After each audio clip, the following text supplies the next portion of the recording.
Oh, wow. And the winner for the 2020 Polaris Music Prize for God Has Nothing to Do with This, Leave Him Out of It, Backxwash. We did it! Yo! Oh my God! Oh shit! Oh my God! Oh my God! Yo! Yes. Holy shit! What the? Oh. That is so wonderful. Congratulations. Oh my God! I don't know what to say. Oh my God. I think this is an absolutely unprecedented moment. Well, you have a moment just to say anything you want to. Is there someone that you would like to thank? I would like to thank everybody that worked on the project, Devi Mikalian and Ada Rook from Black Dresses, which are the greatest band to ever live in the entire existence of the earth. I'd like to thank Father Fake. I'd like to thank Skin. I'd like to thank Mo Date. I'd like to thank Will Owen Bennett for being the best engineer in Montreal. And I'd like to thank, Mechant Vepaway Chachi for being the greatest designer on the whole wide earth. And I'd like to thank all the queers that listen to me on Twitter. Thank you.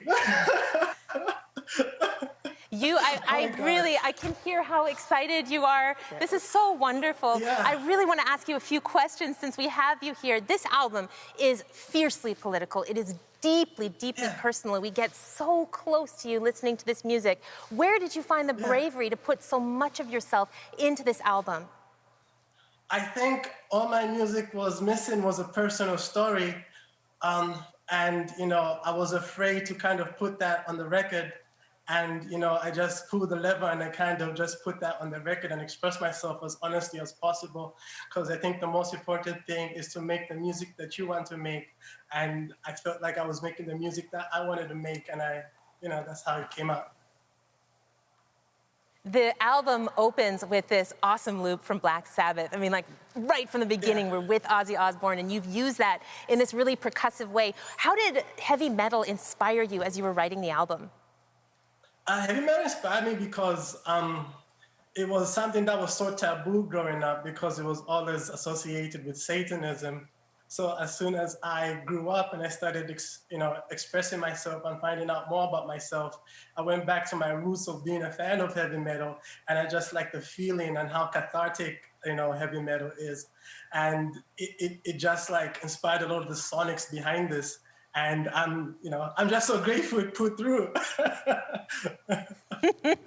It's interesting that you mention your own childhood because you included Zambian tribal chants. You included the sounds of sermons from the church where you grew up. When you hear those sounds and those samples, how do you know that's the one, that's the way that I'm going to express myself? It's all in the feeling. I think some of them take me back. The church sample, the choir sample on Amen, took me back to, my mom taking me to Sunday school and me absolutely hating it and thinking like, a demon was going to be exorcised out of me that day. So it just bring up like a lot of previous feelings and a lot of previous emotions. And, music, I'm not the most technical, musician out there. I can't play an instrument, but I know what feels good. And, the samples just really, really felt good. This has been such an incredibly important year for Black lives and honoring those Black lives. Black trans artists have been a hugely important part of that. Do you see your music as connected to that conversation? Absolutely. In my last album, Deviancy, it was extremely political. And you know what? I didn't need to go that route because my existence itself is already political. And, my livelihood is political, and the livelihood of my sisters and my brothers is political. And, we just want our rights, and, we have to go through so many hurdles to do that. And I feel very connected to that struggle. Well, you've definitely brought so many of your own moments of life into this album, and with so much emotion from these really hot highs to these really deep lows. In your Polaris interview earlier today, you said that awards shows need to do a better job of representing a more diverse range of artists. What would you say to other hopeful artists who haven't seen themselves represented at events like this? I would say, find people who are believing in what you're doing and just make the music that you want to make. You know, there's a certain expectation from being a queer artist, but you have to step in and say, is this the art that I really want to make? And, you know, if the answer is yes, then make it. That's what I would say. If somebody has sat down and listened to your album from beginning to end, had that full experience, what is the feeling that you want them to walk away with?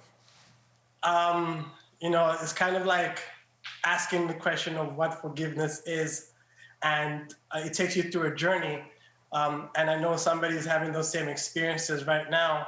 And, you know, at the end, it's kind of, the main point is kind of, what is the definition of forgiveness? Is it forgiving every past transgressions, or, you know, still holding that, you know, element of safety in you?